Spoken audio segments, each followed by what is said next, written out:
to Learning English, a daily 30-minute program from the Voice of America. I'm Dan Friedel. And I'm Katie Weaver. This program is aimed at English learners. So we speak slowly, and we use words and phrases especially written for people learning English.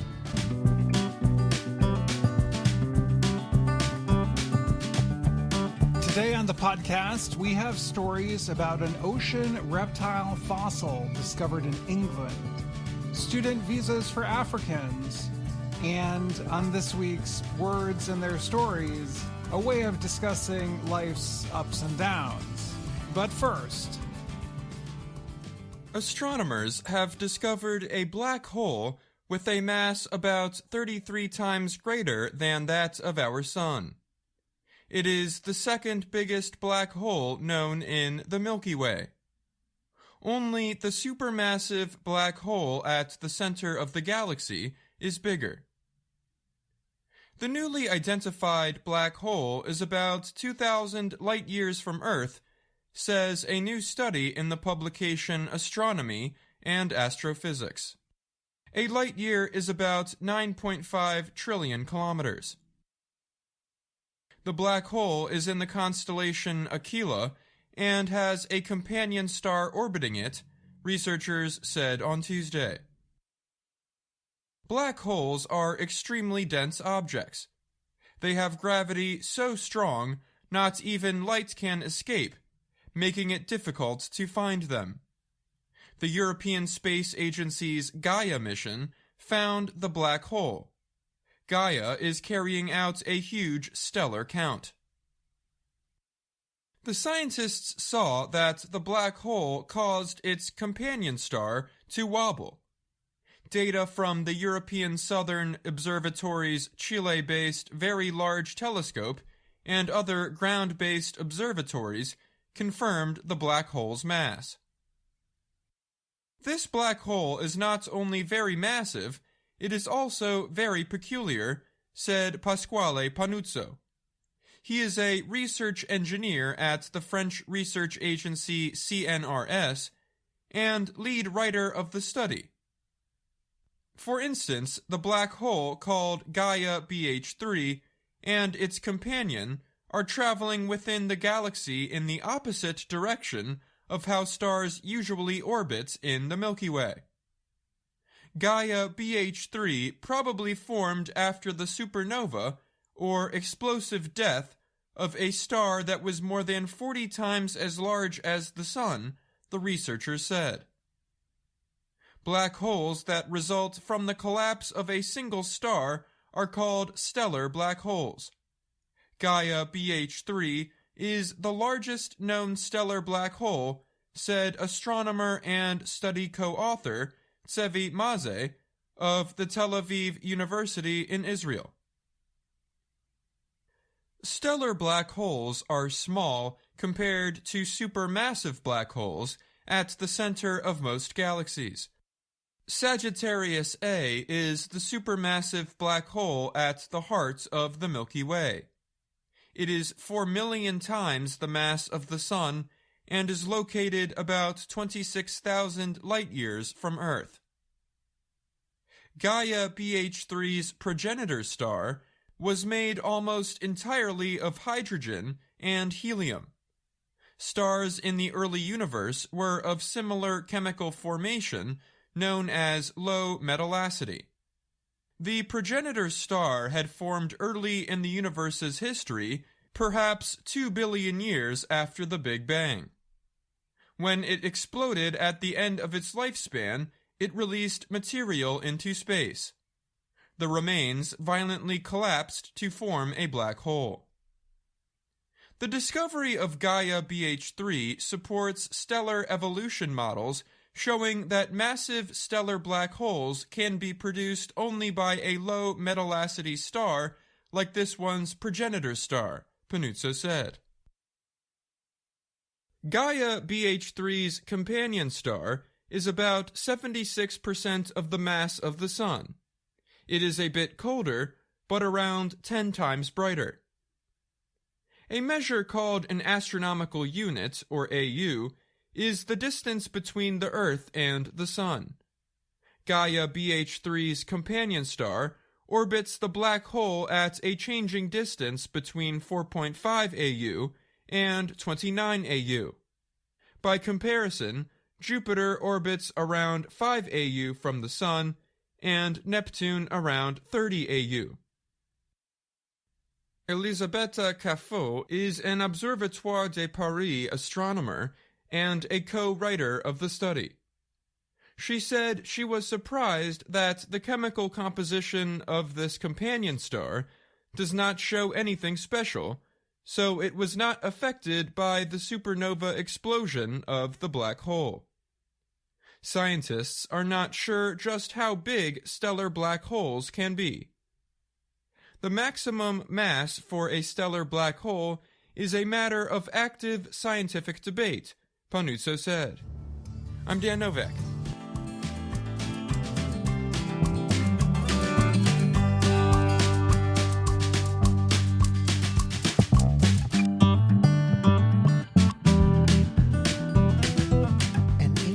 Fossil found by a girl and her father on a beach in England belongs to a creature that might have been among the largest animals ever on Earth.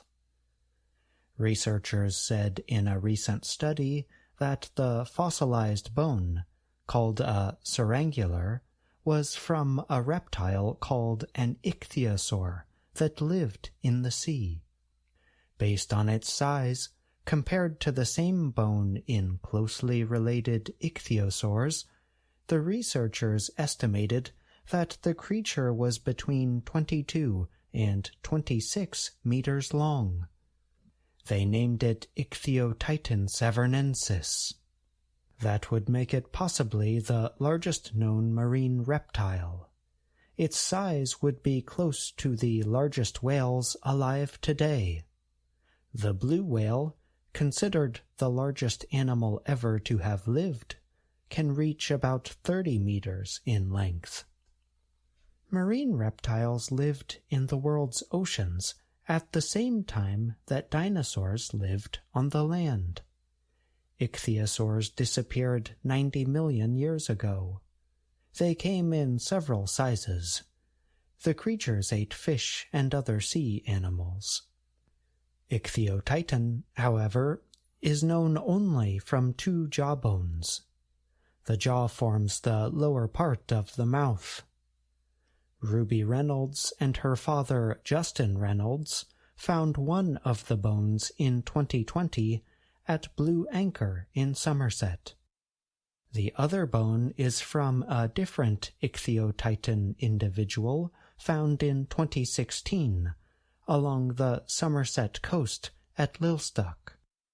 Dean Lomax was the lead writer of the study published recently in PLOS ONE. Lomax said, "It is quite remarkable to think that gigantic, blue whale-sized ichthyosaurs were swimming in the oceans around the time that dinosaurs were walking on land in what is now the UK during the Triassic period."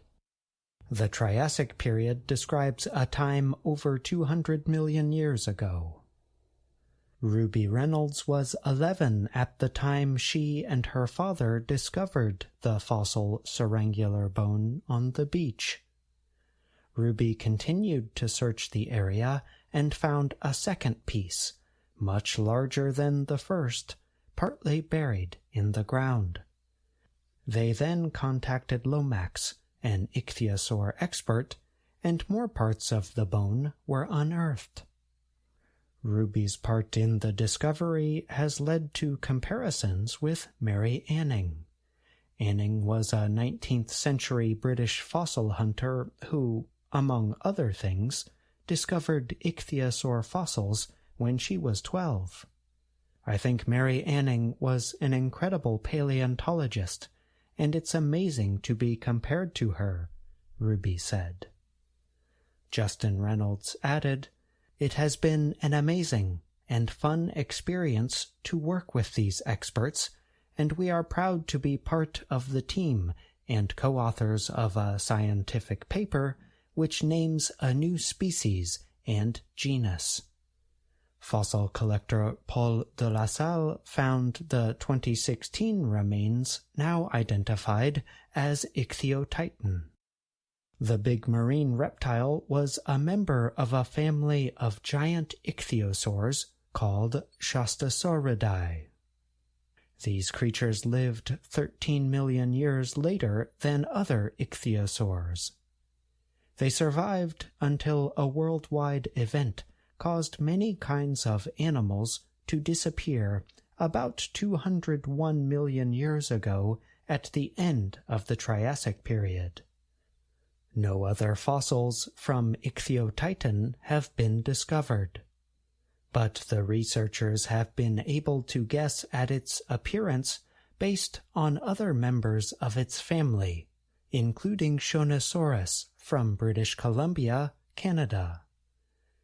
Study co-writer Jimmy Waldron used the term humbled, meaning to be made to feel less important or proud, to describe the discoveries. Waldron said, "Discoveries like this create incredible moments where we become humbled at our size and place in the world." I'm John Russell.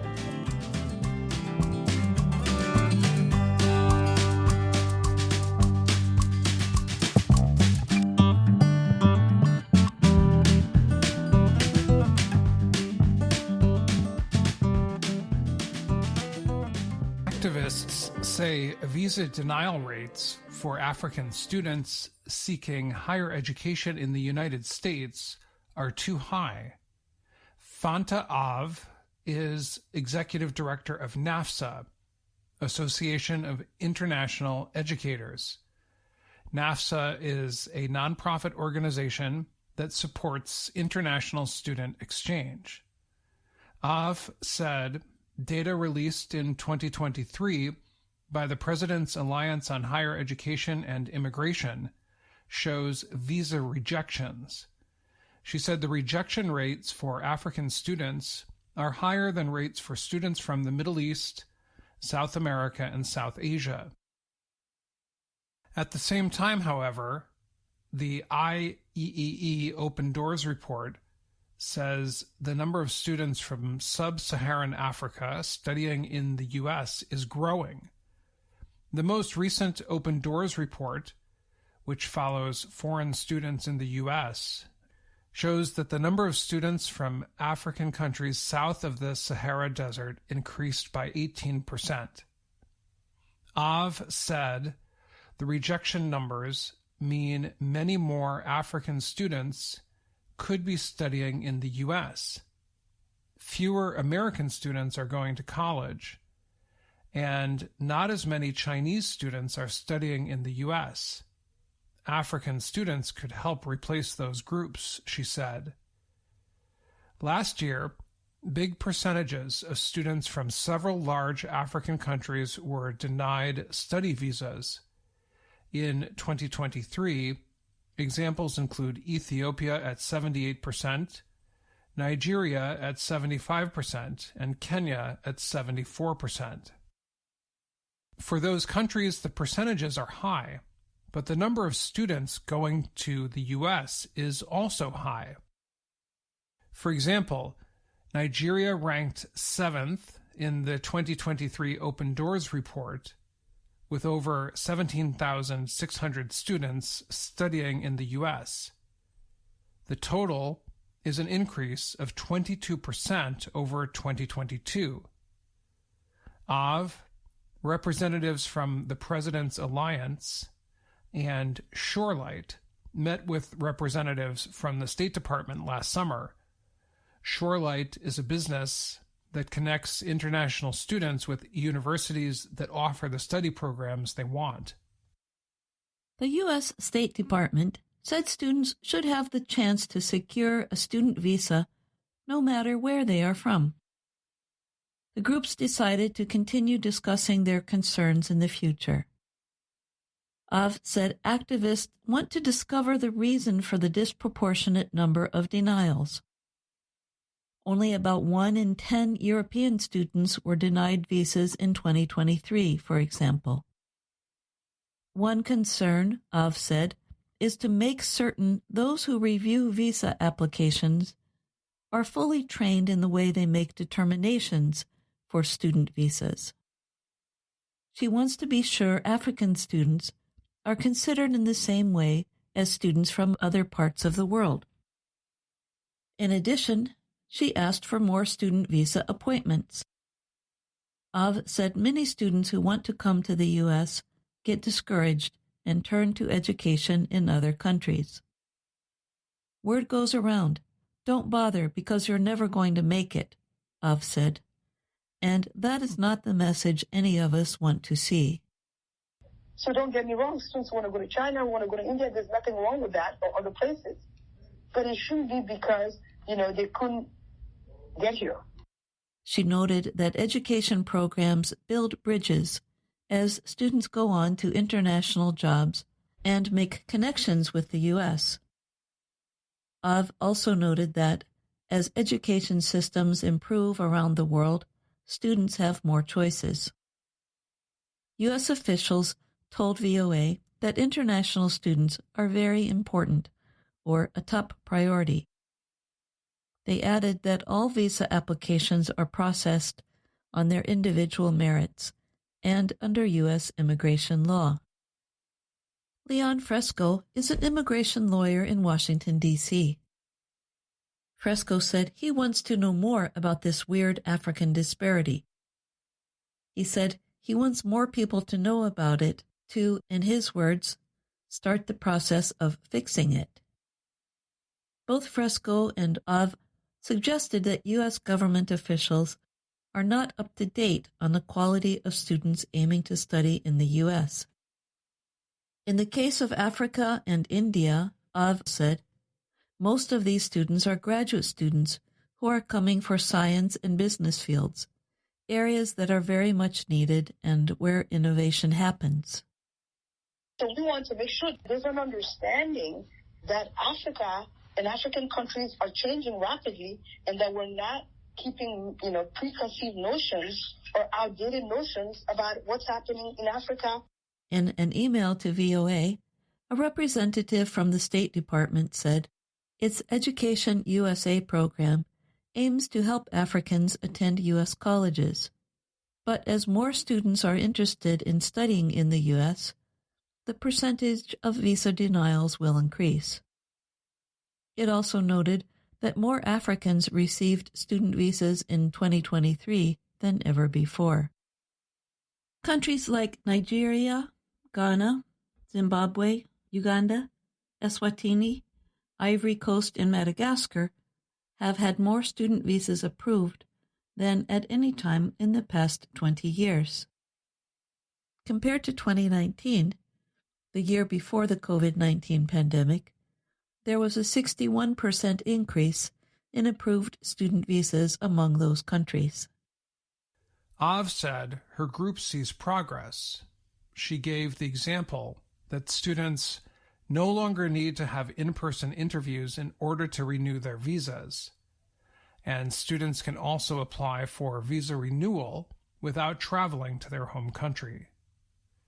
A group of American lawmakers wrote a letter earlier this year to U.S. Secretary of State Antony Blinken. They said that educational exchange is an important part of international diplomacy. It is critical that foreign students from Africa are treated similarly to foreign students from other parts of the world. There should be no reason that the State Department data should reflect such disparities among similarly situated countries, the letter read. And, as Av noted, the results that come from students having a good experience in the U.S. last for years. She said, if we have a generation of students who are denied access to an education here in the U.S., that's a generation that will have missed out in building friendships, bridges, businesses, and so forth. I'm Dan Friedel. And I'm Jill Robbins.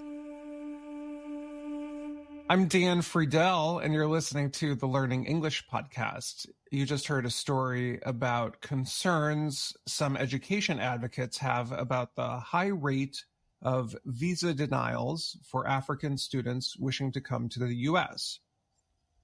We're joined now by VOA's immigration reporter, Alini Barros, who wrote the story.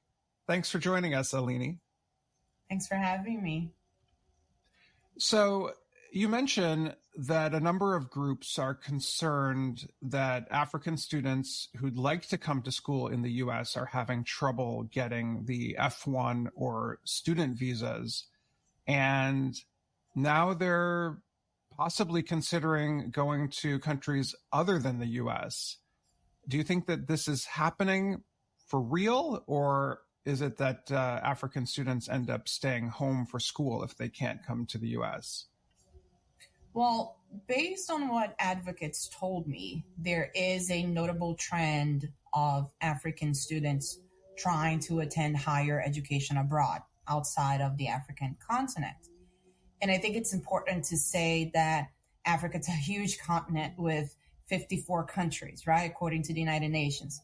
So it's important to treat African students and remember that they have this diverse background and diverse interests. With that being said, there has been 2 studies in the last 2 years that show that the United States is actually the 3rd destination for African students. And before that, you see France, you have Canada, Australia. They are placing among the top places for African students. I spoke with some people for this story, and one person in particular, she told me that she had her visa was rejected and denied. She was going to try it again to come to the United States, but that she was going to go to school in her home place. So based on what I saw, based on what I heard, people will either try to go to another country or they will stay home and try. And if they have access and if they have resources, they will attend school in the places that they live. We're talking with Voice of America's immigration reporter, Alini Barros. Alini, when education advocates say visa reviewers have preconceived notions about African students, what are the notions? Is it that these students don't have enough money, they don't have as much money as they say they do, or they have a reputation for overstaying their visa? So just to clarify, it's not that African students have a reputation of overstaying their visas. It's that the Department of Homeland Security will send a report and show to State Department, hey, here are the countries, not just in Africa, this is all over the world. Here's the populations of, just a report so they can better adjudicate a case. That's not to say that, let's say that I am from a country in Africa, in the continent of Africa, and the country has the highest percentage of overstayers in the U.S. That doesn't mean that I'm not going to get a visa. So, because other things will play into that decision. How much money I have in the bank, how much money my family is able to help me out with. It comes down really to how you can show a consular officer that your educational history, financially, how you can support yourself.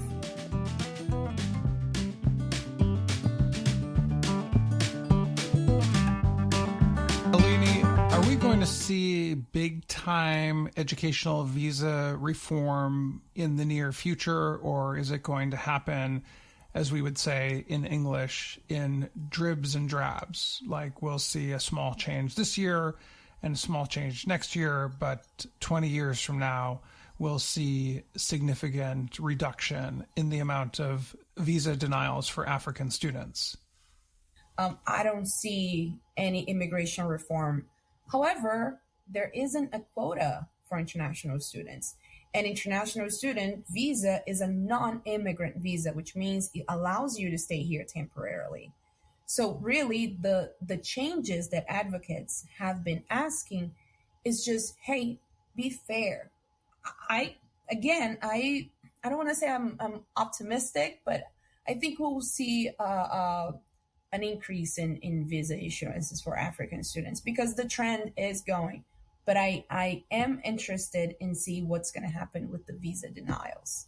and what state will tell us the reasons for those denials.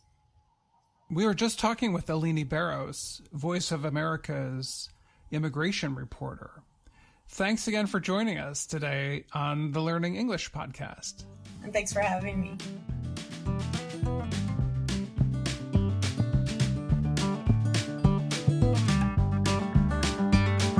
And now, words and their stories from VOA Learning English.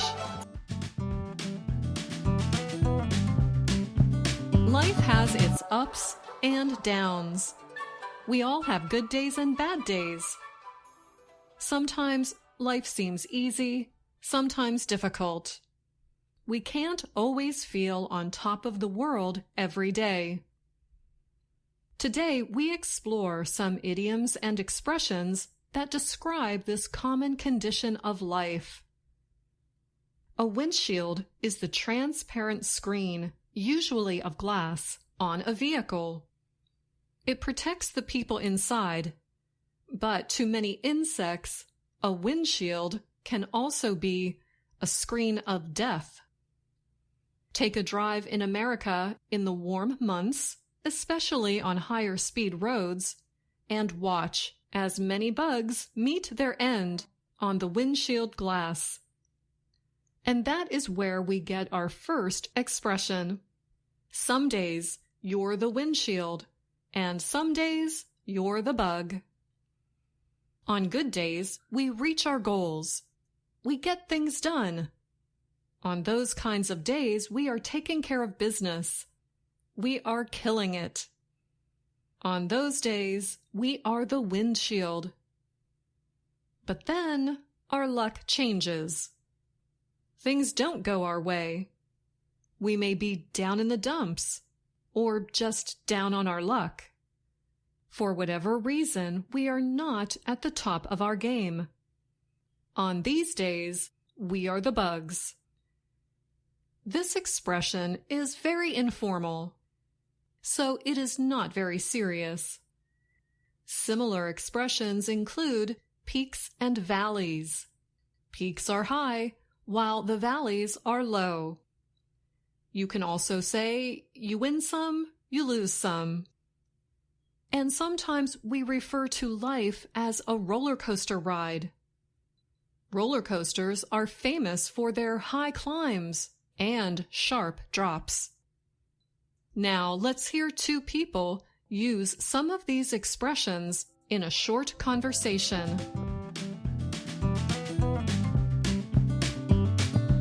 Hey, what's wrong? You look a little down. I just got some bad news from a project I'm working on, and things were going so well. Well, you know what my grandma Gardenia used to say, some days you're the windshield, and some days you're the bug. Today I definitely feel like the bug. I'm sure things will look better tomorrow. Granny Gardenia also used to say, you win some, you lose some. You know, you're right. We all go through tough times. That's the spirit. Every time I hit a rough patch, Granny Gardenia would say, don't let a little setback get you down. Tomorrow is a new day. Thanks for the encouragement. I appreciate it. Don't thank me. Thank my grandma. It's impossible to be down in the dumps around Granny Gardenia. The British band Dire Straits has a song about the subject of life's good times and bad. It's called The Bug. The song reminds us that we should enjoy the good times because they are temporary. As the song goes, sometimes you're the windshield, sometimes you're the bug. Do you have a similar expression in your language? Let us know in the comments section, or send us an email at learningenglish@voanews.com. And that's all the time we have for this Words and Their Stories. Until next time, I'm Anna Mateo. And that's the Learning English podcast for today. Thanks again, Anna, and thanks to all my VOA colleagues for their work on today's program. Most importantly, Thank you for listening. I'm Katie Weaver. And I'm Dan Friedel.